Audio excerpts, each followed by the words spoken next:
खबरनामे के आगाज़ में आपको बताएं कि पाकिस्तान माहौलियाती तब्दीलियों का निशाना बना है। आज पाकिस्तान है, कल और मुल्क हो सकता है। दुनिया आगे आए और पाकिस्तान की मदद करे। सेक्रेटरी जनरल एंटोनियो गुतेरेस की वज़ीर आज़म शहबाज शरीफ के हमरा प्रेस कॉन्फ्रेंस। पाकिस्तानी कौम इंतहाई फराखदिल करार, लाखों अफगानों की मेज़बानी का हवाला। शहबाज शरीफ ने खिताब में कहा कि एंटोनियो गुतेरेस की पाकिस्तान आमद इस बात का सबूत है कि वो पाकिस्तान के साथ खड़े हैं। अक़वाम मुत्तहिदा जनाब एंटोनियो गुटेरेस को और उनके डेलीगेशन के मेंबरान को खुशामदीद कहता हूँ और उनका शुक्रिया अदा करता हूँ कि वो आज पाकिस्तान तशरीफ़ लाए हैं, पाकिस्तान के अवाम के साथ हमदर्दी दिखाने के लिए और उनको ये पैगाम देने के लिए कि जबकि इस वक्त पाकिस्तान तारीख़ के सबसे बड़े सैलाब और तबाही से दो चार है, आज जनाब सेक्रेटरी जनरल अक़वाम मुत्तहिदा के वो पाकिस्तान के अवाम के साथ खड़े हैं। To the Pakistani people, I am no stranger to Pakistan.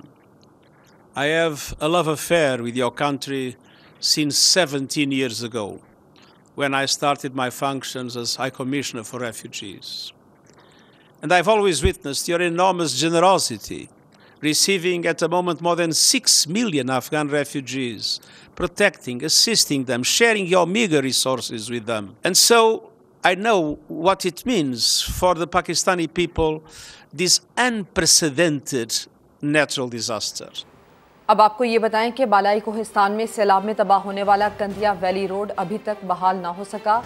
Road बंद होने से हजारों लोग महसूर होकर रह गए हैं। उधर टांक में सैलाब मुतासरीन ने इमदाद न मिलने पर एहतजाज किया है। ये रिपोर्ट देखिए। खैबर पख्तूनख्वा में सैलाब के बाद अब भी मुश्किलात हैं। अपर कोहिस्तान में कंदिया वैली रोड बहाल न होने से हजारों लोग महसूर हैं। कल मैयत हुई थी सवात में, आज तीसरे दिन मैयत नहीं पहुंचती है। 70 किलोमीटर तकरीबन रोड है, इसमें पैदल जाकर उनका सत्यानाश हो चुका है। मुतासरा इलाकों में खुराक और अद्वियात की किल्लत है। लोग दुश्वार गुजार रास्तों पर सफर करने पर मजबूर हैं। घरों में कुछ खाने के लिए कुछ नहीं है, लोग भूखे हैं और सब मुश्किलात है, बीमारियां भी है बहुत ज़्यादा, रास्ते सब खराब हो गए। हैज़ा की बीमारी भी शुरू है और लोग इसी वजह से काफ़ी परेशान है कि रोड नहीं है और अस्पताल पहुंचने में उनके लिए बड़ी तकलीफ होती है। उधर टांक में सैलाब मुतासरीन ने इमदाद न मिलने पर टांक डेरा सड़क ट्रैफिक के लिए बंद कर दी और हुकूमत से नोटिस लेने का मुतालबा किया है। हरीपुर के खानपुर डैम में पानी का लेवल बढ़ने के बाद स्पिलवेज खोलने का ऐलान किया गया। इस दौरान इंतजामिया की जानिब से खानपुर रोड ट्रैफिक के लिए बंद करने का फैसला किया गया है। सैलाब के बाद मुतासरा इलाकों में अनगिनत अलमनाक कहानियां जन्म ले चुकी हैं। लोग उजड़ी बस्तियां अपने हाथों से दोबारा बहाल करने की कोशिश कर रहे हैं। इस ज़िमन में डेरा इस्माइल खान में क्या मनाजिर हैं, ये बता रहे हैं अहमद नवाज मुगल। ये बिखरा सामान, टूटे दरवाजे, बचे कुछ दरो दीवार, ये शिकस्ता मकान, ये सब सैलाब से पहले हंसता बसता घर हुआ करता था। ये डेरा इस्माइल खान के बहुत से घरानों का हाल है। ऊपर से बारिश बरस रही थी और मकानात गिर रहे, क्योंकि चीखें थी, औरतें जो है वो बदहाल थी और यहाँ जो है कोई इंतहाई जो है ना वो क़यामत खेज एक मंजर था। सैलाब अपने पीछे कई बस्तियां उजाड़ गया, जिन्हें फिर से बसाना है। सरकारी इंतजामिया से उम्मीद है कि हर मुमकिन मदद करेगी। क़यामत खेज मंजर था, बच्चे चीख रहे थे, घर गिरे थे, इधर भी दीवार गिर रही थी, इधर भी दीवार गिर रही थी। बस अल्लाह माफ़ी दे। हमारे घर बिल्कुल ख़त्म हो गए हैं, अक्सर नई आबादी, अभी तक हुकूमत नहीं है। पुल भी गिरने वाली है, ड्रेन तो आपने शायद देखी होगी, वो ख़त्म हो गई है सिर से। अगर वो पानी बाहर निकला ड्रेन से तो ये बस्ती मुकम्मल तबाह हो जाएगी। मकान जैसे तैसे फिर बन जाएंगे। ज़रूरत इस बात की है कि टूटे दिलों को जोड़ा जाए, बेघर मकीनों की दिलजुई की जाए, हिम्मत हौसला दिया जाए। कैमरामैन शेख हमजा के साथ अहमद नवाज मुगल, डेरा इस्माइल खान। सैलाब के बाद मुतासरा इलाकों में खुराक और अद्वियात की किल्लत है। लोग दुश्वार गुजार रास्तों पर सफर करने पर मजबूर हैं। बेघर सैलाब ज़दगान के लिए भूख और गर्मी नया इम्तिहान बन गई है। हुकूमत सैलाब ज़दगान को 1 लाख खैमे फराहम करने का दावा कर रही है। इसके बावजूद मेहड़ बाईपास पर मौजूद सैलाब मुतासरीन के पास एक तरपाल तक मौजूद नहीं है। रात में मच्छरों और दिन में मक्खियों की भरमार के बायस मुतासरीन बीमार पड़ने लगे हैं। मुतासरीन की रोदात बता रहे हैं समा के नुमाइंदे इरफानुल हक अपनी इस रिपोर्ट में।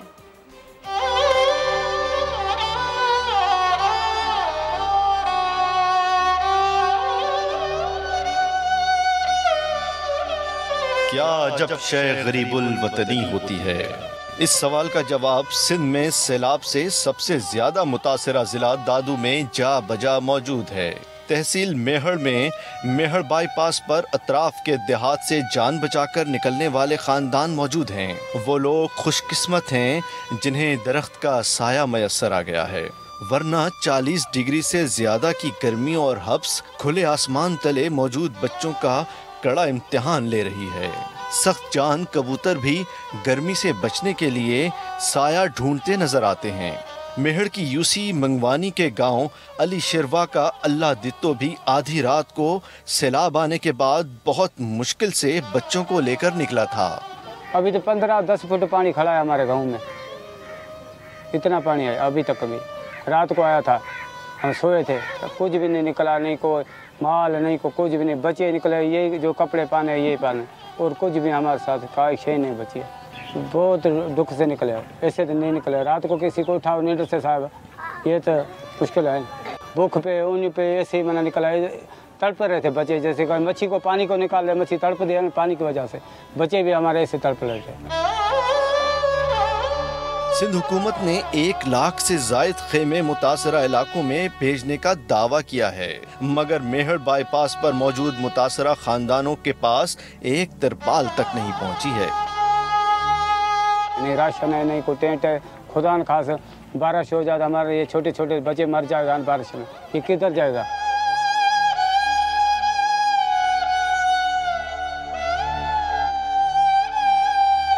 इन मसाइल का शिकार अल्लाह दित्तो अकेला नहीं, लाखों सैलाब मुतासरीन इन्हीं तकलीफ़ों से गुजर रहे हैं। ये लोग मुख्तलिफ जगहों पर आकर आबाद तो हो गए हैं, मगर इनके लिए टेंट्स नहीं हैं, इनके लिए राशन और इलाज की सहूलत भी नहीं है। रात में मच्छरों और दिन में मक्खियों की भरमार है। इन मासूमों को नहीं पता कौन सी बीमारी इन पर लपकने को तैयार है। मुतासरीन में पेट और मच्छरों से पैदा होने वाली बीमारियां फूट पड़ी हैं। बुखार घणे वक्त को वठी करे मूंखे बुखार ॿियो दम जी बीमारी आहे ॾाढी। दवाई न रुगो दम जी बीमारी आहे, ॿियो कोई शइ न आहे। मराकज़ सेहत समेत ताल्लुका मेहड़ के बेशतर अस्पताल पानी में डूबे हुए हैं, और जो सैलाब से बच गए हैं वहां अपने बीमारों के साथ पहुंचने वाले मुतासरीन को दवा देने के बजाय नुस्खा थमा दिया जाता है। सरकारी अस्पताल में जाते हो पैसे को दवा लिख के देते हैं, बोलते दवाई नहीं है सरकारी अस्पताल मेहड़ वाली में। अल्लाह दित्तो के खानदान की खवातीन सैलाब में घर से निकलते निकलते कुछ बर्तन भी उठा लाई थीं।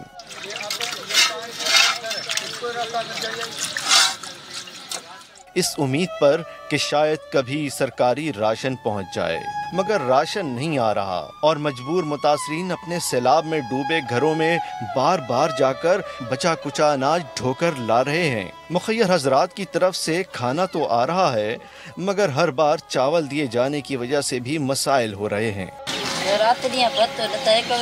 इधर बस ये चावल जो मिलता है 2 टाइम हम खाता है। अल्लाह दित्तो से गुफ्तगू के दौरान ये इंकशाफ हुआ कि 15 साल पहले के सैलाब में तबाह होने वाले स्कूल भी अब तक नहीं बन सके हैं। नहीं सर पढ़ते नहीं है, उधर का स्कूल ही नहीं है।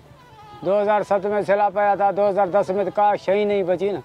जिला दादू की तहसील मेहड़ के देहात इतनी बड़ी तादाद में ज़ेरे आब आए हैं कि कई हफ्ते बाद भी नकल मकानी का सिलसिला जारी है। मुख्तलिफ मुतासरा इलाकों से नकल मकानी का अमल अब भी जारी है, और बहुत बड़े पैमाने पर लोग अब भी महफूज मकामात को पहुँचने की कोशिश कर रहे हैं। अगर इनके लिए मुनासिब इंतज़ामात ना किए गए तो बहुत बड़ा अलमिया जन्म ले सकता है।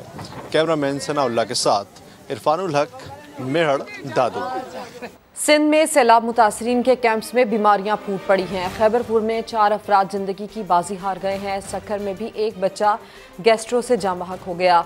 टंडोला यार में मुतासरीन खुले आसमान तले इमदाद के मुंतजिर हैं। सहमन को बचाने के लिए मंचर झील में एक और शगाफ डाल दिया गया। सिंध में सैलाब मुतासरीन कैंपों में भूख और बीमारियों ने पंजे गाड़ना शुरू कर दिए। खैरपुर पीर जोघोट बचाओ बंद पर मुतासरीन कैंप में 4 अफराद इंतकाल कर गए। सक्खर में भी एक बच्चा गैस्ट्रो में मुब्तला होकर चल बसा। शहदादकोट में मुतासरीन की नकल मकानी जारी। खुले आसमान तले रहने वाले बच्चों में बीमारियां फूट पड़ी। सांगड़ में हैदराबाद रोड पर इंतजामिया ने खैमा बस्ती तो कायम कर ली, लेकिन सहूलियात न होने के बराबर हैं। इधर सक्कर बैराज से एक और नामालूम शख्स की लाश मिली। 2 माह में मिलने वाली लाशों की तादाद 33 हो गई। टंडूवाला यार में आशियानों से महरूम सैलाब मुतासरीन खुले आसमान तले बेयारो मददगार हैं। सेवन में मंचर झील के पानी को मजीद रास्ता देने के लिए दूसरा कट भी लगा दिया गया। सैलाबी रेला दरिया सिंध में दाखिल हो गया। वहां सेवन के ही गांव अफसानी के करीब नहर में 20 फुट चौड़ा शगाफ पड़ने से पानी भान सईदाबाद शहर की तरफ बढ़ने लगा। सैलाब में डूबे दादू के शहर खैरपुर नाथन शाह में पानी की सतह में कमी आने लगी। दूसरी तरफ काचू के सैकड़ों देहातों का अब भी जमीनी राब्ता जोही से मुनक़ता है। बलूचिस्तान के सैलाब मुतासरीन सड़क पर जिंदगी गुजारने पर मजबूर है। जाफराबाद की झुलसा देने वाली गर्मी में मुतासरीन साई की तलाश में सरगर्दा है। सैलाब मुतासरीन खुद को धूप से किस तरह से बचा रहे हैं, जानते हैं समा के नुमाइंदे इरफान हक से। जी इरफान। देखिए, इस वक्त हम तवील सफ़र तय करके बलूचिस्तान पहुँचे हैं और जो ही हम जाफराबाद में दाखिल हुए हैं बलूचिस्तान की हदूद में, तो सिर्फ हमें बेचारगी और बेसरो सामानी नज़र आई है। कैमरामैन सनाउल्लाह आपको दिखाएंगे कि ये वो पूरे इलाके हैं जो डूब चुके हैं। पूरी बस्तियां उजड़ गई हैं। लोग सड़क किनारे बैठे हैं। कम से कम इनको 2 हफ्ते हो गए हैं। आप मेरे अकब में भी देख सकते हैं कि ये एक तवील कतार है। कई किलोमीटर पर मुश्तमिल ये कतारें हैं। लोग चारपाई डालकर, कोई चादर डालकर धूप से बचने की कोशिश कर रहे हैं। शदीद गर्मी है। हम आपको दिखाएं कि किस तरह लोग अपने बच्चों को लेकर इसको पनागाह तलाश कर रहे हैं और किस तरह उन्होंने पनाह ली हुई है। किसी तरह कोई साया मिल जाए। कोई ये देखें, ये आपको दिखाएंगे सनाउल्लाह के ये चारपाई डालकर उन्होंने कोशिश की है कि अपना खैमा बना सकें। किसी के पास चारपाई मैसर नहीं है, कोई चादर मैसर नहीं है, तो ट्रक आप देख सकते हैं। इस ट्रक के नीचे कुछ लोगों ने साया तलाश किया है। छोटे छोटे मासूम बच्चे हैं जिन्होंने ये साया तलाश किया है और यहाँ पर ये अपना वक्त गुजार रहे हैं। ये यहीं सो जाते हैं। रात को इन्हें मच्छर तंग करते हैं, दिन भर इन्हें धूप सताती है। ये आप मेरे अब इस दाएं जानिब भी देख सकते हैं, एक बहुत बड़ी तादाद है लोगों की जो यहाँ सड़क किनारे बैठे हैं। 2 हफ्ते गुजर गए। यहाँ भी लोगों से हमने बात की, उनका कहना है कि यहाँ मकामी कोई सियासतदान भी उनके पास नहीं आया है। डिप्टी कमिश्नर या कोई और इंतज़ामिया की तरफ से कोई इन्हें पूछने आया हो खैमे के लिए, राशन के लिए। शदीद धूप और गर्मी में सारा दिन ये इसी तरह पड़े रहते हैं। कोई NGO आकर कोई खाना दे देती है तो वो खाना इन्हें मिल जाता है, वो 1 वक्त का या 2 वक्त का।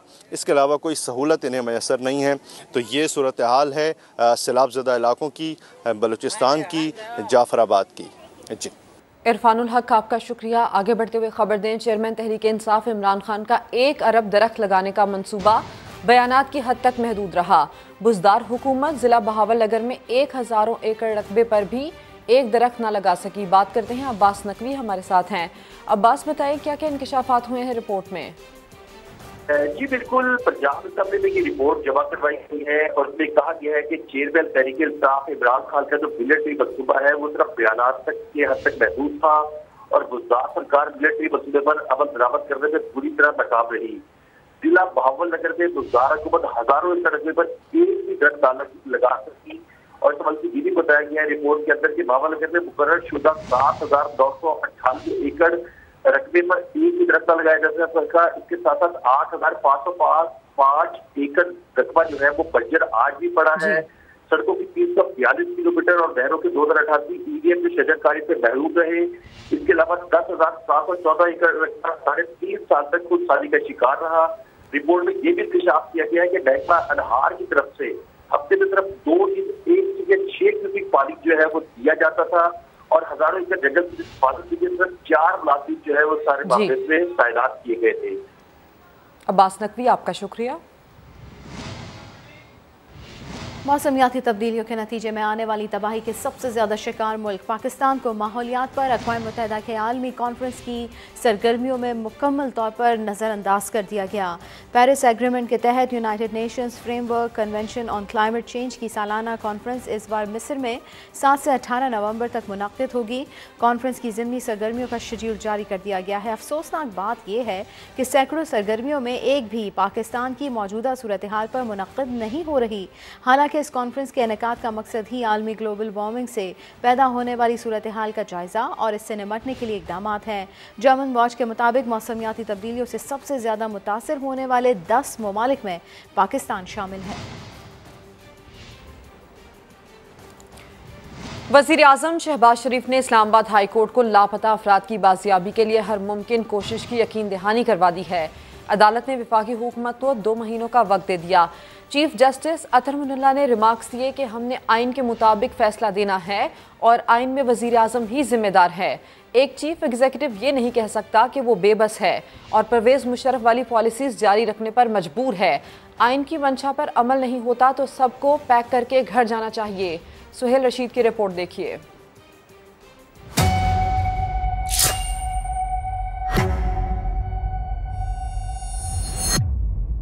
लापता अफराद के मामले पर वज़ीर-ए-आज़म शहबाज शरीफ इस्लामाबाद हाई कोर्ट में पेश हो गए। चीफ जस्टिस ने आगाज में ही रोस्टम पर बुलाया और कहा, हमारे पास लापता अफराद का केस बहुत अरसे से चल रहा है। हम आइन के मुताबिक फैसला देने जा रहे हैं और आइन के मुताबिक जबरी गुमशुदगियों की जिम्मेदारी चीफ एग्जीक्यूटिव की है। आपको इसलिए बुलाया कि ये बता सके रियासत का रिस्पॉन्स नहीं आया। एक चीफ एग्जीक्यूटिव नहीं कह सकता वो परवेज मुशर्रफ वाली पॉलिसियाँ जारी रखने पर मजबूर है। जो ऐसा कहे वो आइन से इनहराफ तस्लीम करता है। वज़ीर-ए-आज़म ने कमरा अदालत में लापता सहाफ़ी मुदस्सर नारो के बेटे को दिलासा दिया और फिर अदालत से कहा, मैं किसी बहाने के पीछे नहीं छुपूंगा। इस बच्चे ने मुझे कहा कि वज़ीर-ए-आज़म मेरे अबू को मुझसे मिला दें। ये सब बहुत डिस्टर्बिंग है। अल्लाह जाने इस बच्चे के वालिद को किसने गायब किया, लेकिन इसे ढूंढना मेरी जिम्मेदारी है। लापता अफराद के मामले पर कमेटी बना दी, खुद जायजा लूंगा। रिपोर्ट्स महज फर्जी बातें नहीं होंगी। वादा तो नहीं करता मगर लापता अफराद को लाने की आखिरी हद तक कोशिश करूंगा। चीफ जस्टिस ने रिमार्क्स दिए कि रियासत के पास एजेंसीज हैं, इदारे हैं, जाएं तलाश करें। आइन की मंशा पर अमल नहीं होता तो सबको पैक करके घर जाना चाहिए। अदालत ने वजीर कानून की इस्तदा पर हुकूमत को अमली इकदाम के लिए 2 माह का वक्त दे दिया, जबकि 14 नवंबर तक रिपोर्ट पेश करने की हदायत के साथ समाअत मुलतवी कर दी गई। गुजरात पर नवाजिशात का सिलसिला जारी है। वज़ीर आला पंजाब परवेज इलाही के बाद उनके साहबजादे मोनिस इलाही भी मैदान में आ गए। गुजरात में नई स्मॉल इंडस्ट्रियल स्टेट के कयाम की लागत 1 अरब 31 करोड़ से बढ़ाकर 4 अरब 10 करोड़ रुपए करा ली है। बात कर लेते हैं उस्मान अलीम से। उस्मान, तफसीलात दीजिए। गुजरात पर जो नवाजिशात का नाश थमने वाला सिलसिला है वो जारी है। वज़ीर आला पंजाब के बाद इनके साहबजादे मोनिस इलाही जो हैं, इनकी जानिब से भी गुजरात में कारोबार चमकाने के लिए ब्यूरोक्रेसी पर दबाव डाला जा रहा है। ज़राए का कहना है गुजरात में नई स्मॉल इंडस्ट्रियल स्टेट के क़याम की लागत में इजाफे के हवाले से सेक्रेटरी इंडस्ट्रीज और चेयरमैन PND पर दबाव डाला गया है। 1 अरब 31 करोड़ मालियत के प्रोजेक्ट की लागत बढ़ाकर 4 अरब 10 करोड़ रुपए जो है वो कर दी गई। जबकि गुजरात में नई स्मॉल इंडस्ट्रियल स्टेट के क़याम के हवाले से पंजाब स्मॉल इंडस्ट्रीज कॉर्पोरेशन के स्टीयरिंग कमेटी के इजलास भी मोनिस इलाही ने चेयर किए। मोनिस इलाही ने स्टैंडिंग कमेटी के मेंबर ना होने के बावजूद इजलासों में शिरकत की और सदारत की, जिसके बाद गुजरात में एक्सपो सेंटर की तामीर जो है वो भी मंसूबे का हिस्सा बना दी गई और मंसूबे के तहत गुजरात स्मॉल इंडस्ट्रियल स्टेट में 10 मरला 1 और 2 चिनाल के प्लॉट जो हैं वो दिए जाएंगे। बहुत शुक्रिया उस्मान अलीम आपका। पाकिस्तान तहरीक इंसाफ के चेयरमैन इमरान खान का कहना है कि अदालतें आज़ाद और मजबूत ना हों तो कोई मुल्क तरक्की नहीं कर सकता। मुल्तान जलसे में कप्तान ने अपने खिलाफ तौहीन अदालत के मुकदमे पर बात करने से इनकार कर दिया। अलबत्ता ये दावा ज़रूर किया कि जब भी ज़िमनी इलेक्शन हुआ वो अपने मुखालिफिन को शिकस्त देंगे। कि सारा दिन मैंने आज अदालत में गुजारा है, लेकिन क्योंकि अभी केस चल रहा है इसलिए उस केस पे तो मैं बात नहीं करूंगा। जब तक इस मुल्क में हमारी अदालतें आजाद और मजबूत नहीं होंगी, जब तक वो इंसाफ नहीं देंगी, पाकिस्तान छोड़े कोई मुल्क तरक्की नहीं कर सकता। 25 सितंबर को आपको पता है मैं 9 हलकों में खड़ा हूं और मेरा चैलेंज है कि इंशाल्लाह जब भी वो 9 हलकों में इलेक्शन होगा 9-0 रिजल्ट आएगा, धांधली के बावजूद। मुस्लिम लीग नून की नायब सदर मरीम नवाज ने इमरान खान को निशाने पर रख लिया। चिश्तिया जलसे से खिताब में कहा, नून लीग का मुकाबला एक शैतान और घटिया शख्स से है। वज़ीर आज़म दिन रात मेहनत करके पाकिस्तान को ट्रैक पर लाने की कोशिश कर रहे हैं। पाकिस्तान की तबाही के लिए मुल्क दुश्मन कुव्वतों से पैसे लेने वालों का बुरा अंजाम होगा। आर्मी चीफ के तकर्रुर की बड़ी तकलीफ है इसको। कहता है आर्मी चीफ का तकर्रुर मेरिट पे होना चाहिए। तुम्हारा तकर्रुर मेरिट पे हुआ था जो तुम मेरिट की बात करते हो। तुम्हारा तकर्रुर करने के लिए RTS बंद करना पड़ा था।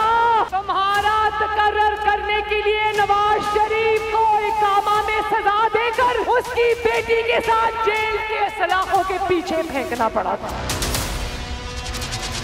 जज इसको धमकियां देता है, तौहीन अदालत पर इस पे फर्द जुर्म कायम हुई है। मुझे बहुत अफसोस है कि ये इदारों को तौहीन का निशाना बनाता है। ये वो लोग हैं हेलीकॉप्टर के शुहदा के लिए भी बददुआएं कर रहे थे। कहता है मैं अफवाज पाकिस्तान पे ऐसी तनकीद करता हूँ जैसी कोई बाप अपनी औलाद पे करता है। कभी उनको बाप बना लेता है जब इसकी बात नहीं सुनी जाती जिनका बाप बन रहा है। कभी उनको कहता है कि ये जानवर है, कभी उनको मीर सादिक कहता है, कभी उनको मीर जाफर कहता है। ये कैसा बाप है? सारे पाकिस्तान को यूथिया समझ के रखा है। उसकी सियासत दफन होकर रहेगी। नवाज शरीफ जल्दी इंशाअल्लाह ताला अपनी धरती पे वापस आएगा। अभी आपको बराह रास्त लिए चलते हैं दफ्तर खारजा। वहाँ पर आमद हुई है अक़वाम मुत्तहिदा के सेक्रेटरी जनरल एंटोनियो गुतेरेस और इस वक्त देखा जा सकता है बिलावल भुट्टो ज़रदारी उनके हमरा मौजूद हैं। वन मुलाकात करेंगे। बलूचिस्तान में कल्लात के नवाही इलाके में मकामी ज़मींदारों ने ईरान से टमाटर की दरामद पर एहतजाज करते हुए कंटेनर से टमाटर निकाल कर फेंक दिए। ज़मींदारों ने गुज़श्ता रोज़ कल्लात में कोयटा कराची शाहराह बंद करके ईरानी टमाटर की दरामद के खिलाफ एहतजाज किया था। ज़मींदारों का कहना था कि सैलाब की सूरत हाल के बाद अगर ईरान से टमाटर और सेब दरामद किया गया तो हमारा मज़ीद नुकसान हो सकता है। मुल्क में सैलाब से कपास की फसल को शदीद नुकसान पहुंचा। 16.5 लाख एकड़ से ज़ायद रकबे पर काश कपास की फसल तबाह हो गई, जिससे फैसलाबाद की टेक्सटाइल इंडस्ट्री के लिए धागा नायाब होने लगा। अब्दुल वाहिद की रिपोर्ट। सैलाब सब कुछ बहा ले गया। 16 लाख एकड़ से ज़ायद रकबा पर लगी कपास तबाह हो गई।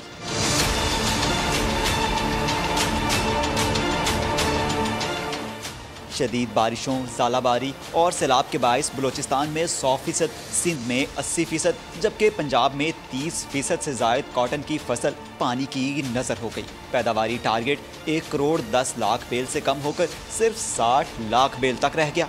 कपास वाटर लविंग क्रॉप नहीं है। इसके अंदर अगर 24 घंटे से ज़्यादा पानी खड़ा रहे तो इसकी सफोकेशन हो जाती है। इसके जड़ों के अंदर से इसको ऑक्सीजन मिलना बंद हो जाती है।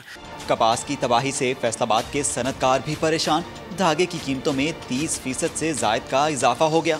3 माह के अंदर अंदर आपको ये कॉटन का इफेक्ट नज़र आ जाएगा। Ginning, spinning mill, power loom, sizing industry, dyeing, printing, finishing industry बंद होगी। ईरान, अफ़गानिस्तान, इंडिया, ये बॉर्डर्स खोले जाएं। ना सिर्फ कॉटन वहाँ से मंगवाई जाए, बाकी दूसरी कमोडिटीज़ भी हैं, इस वक्त हमें वहाँ से मंगवाने की ज़रूरत है। कॉटन रिसर्चर्स के मुताबिक सैलाब ज़दा इलाकों में आइंदा 1 साल तक ज़मीन कपास की फसल उगाने के काबिल न रहेगी। कैमरामैन हाफिज़ अवैस के साथ अब्दुल अहद, सामा, फैसलाबाद। रहीम यार खान से अफसोसनाक खबर दें, जहां कोट समाबा के करीब तेज़ रफ्तार ट्रैक्टर ट्रॉली से रिक्शे की टक्कर हुई। हादसे में रिक्शे में सवार 3 तालिबात जाम भाग और 6 अफराद जख्मी हो गए। रेस्क्यू के मुताबिक तेज़ रफ्तार ट्रैक्टर ट्रॉली बेकाबू होकर स्कूल रिक्शा से टकरा गई। हादसे में एक ही ख़ानदान की 3 तालिबात जाम भाग हो गईं, जबकि जख्मियों को अस्पताल मुंतकिल कर दिया गया है। हादसे के बाद ट्रैक्टर ट्रॉली के ड्राइवर को भी गिरफ्तार कर लिया गया।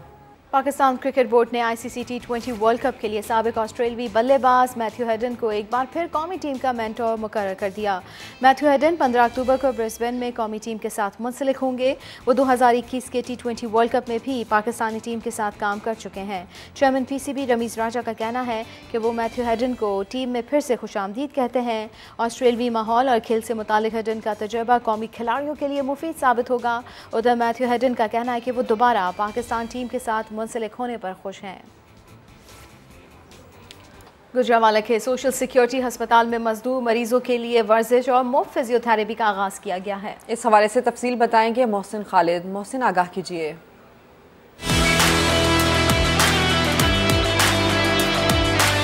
गुजरांवाला में मजदूर दोस्त कदम। सोशल सिक्योरिटी अस्पताल में जदीद मशीनरी पर एक्सरसाइज और फिजियोथेरेपी के जरिए मजदूरों का मुफ्त VIP इलाज किया जाने लगा। फालज में, लकवा में, क्रोनिक बैकएक, फ्रोज़न शोल्डर का, ओल्डन एज में, शुगर के मरीज़ों में अक्सर ये मसला हो जाता है कि उनकी मूवमेंट जो है ना वो रिस्ट्रिक्टेड हो जाती है। तो फिजियोथेरेपी से उसकी मूवमेंट बढ़ाई जा सकती है, रेंज बढ़ाई जा सकती है। और फिजियोथेरेपी का मैं तो कहूँगा कि मॉडर्न तिब में बड़ा ही अहम रोल है। मरीज भी बगैर दवाओं के इलाज पर खुश हैं। बहुत अरसे से ना घुटने का मसला था, bursitis इसको कहते हैं। घुटने के थोड़ा सा ऊपर मसल में टेंडरनेस थी, सोजिश थी, तो बड़ा मुश्किल मैंने 4 से 5 साल गुजारे हैं। मेडिसिन ले लेता था, टाइम गुजर जाता था, लेकिन मुझे फिर डॉक्टर साहब ने फिजियोथेरेपी रिकमेंड की, तो मुझे तकरीबन ये 8-10 दिन या हार्डली 2 वीक्स हो गए होंगे and I am looking a very good improvement in my knees. Social security में रजिस्टर्ड हजारों मजदूर इस सहूलत से फायदा उठा रहे हैं। कैमरामैन आसिफ जान के साथ मोहसिन खालिद, समाज, गुजरांवाला।